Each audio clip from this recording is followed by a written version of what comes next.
गीता। इन 18 बातों को अपनाने वाला सभी दुखों और वासनाओं से हो जाता है दूर। जुआ, मदिरापान, परस्त्री गमन, अनैतिक संबंध, हिंसा, असत्य, मद, आसक्ति और निर्दयता, इन सब में कलयुग का वास है।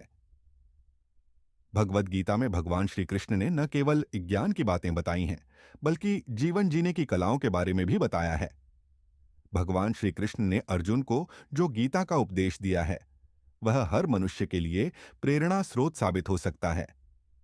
गीता में भगवान श्री कृष्ण अर्जुन को उपदेश देते हैं कि जो भी मनुष्य भगवत गीता की 18 बातों को अपनाकर अपने जीवन में उतारता है, वह सभी दुखों से, वासनाओं से, क्रोध से, ईर्ष्या से, लोभ से, मोह से, लालच आदि के बंधनों से मुक्त हो जाता है। आगे जानते हैं भगवत गीता की 18 ज्ञान की बातें। 1। आनंद मनुष्य के भीतर ही निवास करता है, परंतु मनुष्य उसे स्त्री में, घर में और बाहरी सुखों में खोज रहा है। 2। श्री कृष्ण कहते हैं कि भगवान उपासना केवल शरीर से ही नहीं, बल्कि मन से करनी चाहिए। भगवान का वंदन उन्हें प्रेम बंधन में बांधता है। 3। मनुष्य की वासना ही उसके पुनर्जन्म का कारण होती है। 4। इंद्रियों के अधीन होने से मनुष्य के जीवन में विकार और परेशानियां आती हैं। 5।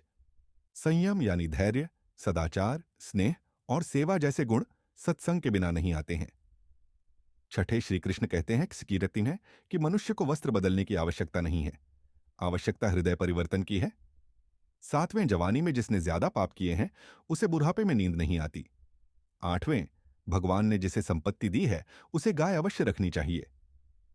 9।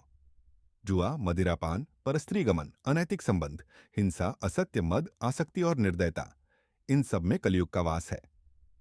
10। अधिकारी शिष्य को सद्गुरु, अच्छा गुरु अवश्य मिलता है। 11। श्री कृष्ण कहते हैं कि मनुष्य को अपने मन को बार बार समझाना चाहिए कि ईश्वर के सिवाय उसका कोई नहीं है। साथ ही यह विचार करना चाहिए कि उसका कोई नहीं है, साथ ही वह किसी का नहीं है। 12। भोग में क्षणिक, क्षण भर के लिए सुख है, साथ ही त्याग में स्थायी आनंद है। 13। श्री कृष्ण कहते हैं कि सत्संग ईश्वर की कृपा से मिलता है, परंतु कुसंगति में पडेरी बेचना मनुष्य के अपने ही हाथों में है। 14। लोभ और ममता, किसी से अधिक लगाव, पाप के माता पिता हैं, साथ ही लोभ पाप का बाप है। 15वें, श्री कृष्ण कहते हैं कि स्त्री का धर्म है कि रोज तुलसी और पार्वती का पूजन करें। 16वें, मनुष्य को अपने मन और बुद्धि पर विश्वास नहीं करना चाहिए, क्योंकि ये बार बार मनुष्य को दगा देते हैं। खुद को निर्दोष मानना बहुत बद्धस्तुकुलोबादा दोष है। 70। यदि पति पत्नी को पवित्र जीवन बिताएं तो भगवान पुत्र के रूप में उनके घर आने की इच्छा रखते हैं। 18। भगवान इन सभी कसौटियों पर कसकर, जांच परख कर ही मनुष्य को अपनाते हैं।